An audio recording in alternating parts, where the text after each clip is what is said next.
ஊழல் ஒழிப்பு சட்டத்தில் திருத்தம் செய்வதற்கு அமைச்சரவை அங்கீகாரம். டின்மின் மீது விதிக்கப்பட்டுள்ள வெட் வரியை நீக்குமாறு கோரிக்கை.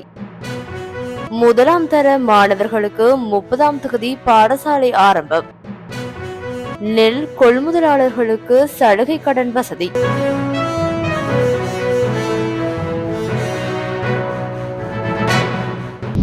ஊழல் ஒழிப்பு சட்டத்தில் திருத்தம் செய்வதற்கு ஜனாதிபதியினால் முன்வைக்கப்பட்ட யோசனைக்கு அமைச்சரவை அங்கீகாரம் வழங்கியுள்ளது. இது தொடர்பான அமைச்சரவை தீர்மானம் பின்வருமாறு: 2023ஆம் ஆண்டின் 9ஆம் விளக்க ஊழல் எதிர்ப்பு சட்டத்தை திருத்தம் செய்தல். 2023ஆம் ஆண்டின் 9ஆம் விளக்க ஊழல் எதிர்ப்பு சட்டம் அமல்படுத்திய பின்னர் குறித்த சட்டத்திற்கு அமைய புலனாய்வு, வழக்கு தாக்கல் செய்தல், நிர்வாக ரீதியான மற்றும் நீதிமன்ற ரீதியான செயற்பாடுகளை மேற்கொள்ளும் போது லஞ்சம் அல்லது ஊழல் பற்றிய சரத்துக்களை புலனாய்வு செய்வதற்கான ஆணைக்குழுவுக்கு கணிசமான சட்ட ரீதியான பொருட்கொடர்கள் மற்றும் தொழில்நுட்ப பிரச்சினைகளுக்கு முகம் கொடுக்க வேண்டியுள்ளது. எனவே மேற்குறித்த சட்டத்தின் சில பிரிவுகளை திருத்தம் செய்தல் மற்றும் புதிதாக சில பிரிவுகளை மேற்குறித்த சட்டத்தில் அறிமுகம் செய்வதற்கு லஞ்சம் அல்லது ஊழல் பற்றிய சரத்துக்களை புலனாய்வு செய்வதற்கான ஆணைக்குழு முன்மொழிந்துள்ளது. அதற்கமைய 2023ஆம் ஆண்டின் 9ஆம் விளக்க ஊழல் எதிர்ப்பு சட்டத்தின் ஏற்பாடுகளை ஆய்வு செய்து கட்டாயமாக திருத்தம் செய்ய வேண்டிய பிரிவுகள் மற்றும் உள்ளடக்கப்பட வேண்டிய புதிய பிரிவுகள் தொடர்பான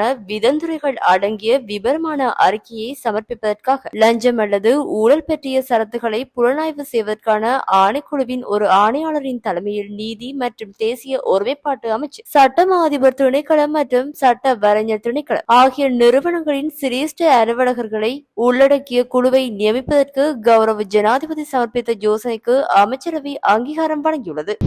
டின்மின் மீது விதிக்கப்பட்டுள்ள வரியை நீக்குமாறு இலங்கை டின்மின் உற்பத்தியாளர்கள் சங்கம் அரசாங்கத்திடம் கோரிக்கை விடுத்துள்ளது. டின்மீன்களுக்கு கட்டுப்பாடு விலையை விதிப்பது பிரச்சனை இல்லை என்றாலும் அவற்றின் மீது விதிக்கப்பட்டுள்ள வெட் வரியை குறைக்க அரசாங்கம் உடனடியாக நடவடிக்கை எடுக்க வேண்டும் என இலங்கை டின்மின் உற்பத்தியாளர்கள் சங்கத்தின் தலைவர் ஷிரான் பெர்னாண்டோ தெரிவித்துள்ளார். வெட் வரி குறைக்கப்படாவிட்டால் உள்நாட்டு மீனவர்கள் பல்வேறு விளைவுகளை சந்திக்க நேரிடும் என்று ஷிரான் பெர்னாண்டோ இதன்போது கூறியுள்ளார். இது தொடர்பில் கருத்து வெளியிட்டுள்ள நுகர்வோர் விவகார அதிகார சபையின் தலைவர் ஹேமந்த சமரகோன் சம்பந்தப்பட்ட அனைத்து தரப்பினருடனும் இணக்கம் காணப்பட்டதன் பின்னரே டின்மீன்களுக்கான கட்டுப்பாடு விலை அமல்படுத்தப்பட்டதாக குறிப்பிட்டுள்ளார்.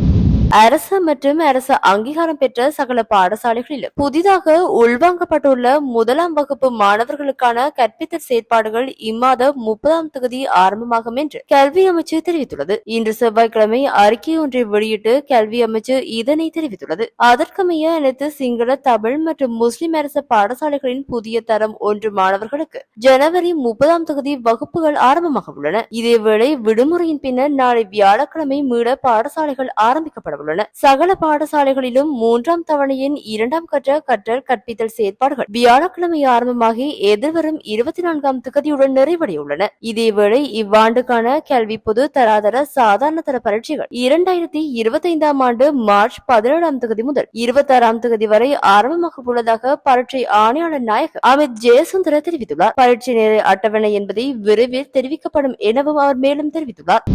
சிறு மற்றும் நடுத்தர நெல் ஆலை உரிமையாளர்களுக்கு அரச வங்கிகள் ஊடாக மானிய வட்டி விகிதத்தில் கடன் வழங்கும் திட்டத்தை நடைமுறைப்படுத்துவதற்கு அமைச்சரவை அங்கீகாரம் வழங்கியுள்ளது. கடந்த பருவங்களில் இத்திட்டம் அதிக முன்னேற்றம் அடைந்துள்ளதை அவதானிக்கப்பட்டதால் 2024-2025 பருவத்தில் இருந்து ஒவ்வொரு பருவத்திலும் இத்திட்டத்தை செயற்படுத்துவது விரும்பத்தக்கது என அங்கீகரிக்கப்பட்டுள்ளது. இதன்படி குறிப்பிட்ட அளவுகோல்களுக்கு உட்பட்டு அதிகபட்ச தினசரி 25 மெட்ரிக் டன் நெல் சிறிய மற்றும் நடுத்தர அளவிலான அரிசி ஆலை உரிமையாளர்களுக்கு இந்த சலுகை கடன் முறை பொது மற்றும் தனியார் வங்கிகள் மூலம் செயற்படுத்தப்பட்டுள்ளது. இதற்காக நிதி திட்டமிடல் மற்றும் பொருளாதார அபிவிருத்தி அமைச்சர் என்ற வகையில் ஜனாதிபதியினால் முன்வைக்கப்பட்ட யோசனைக்கு அமைச்சரவை அங்கீகாரம் வழங்கியுள்ளது.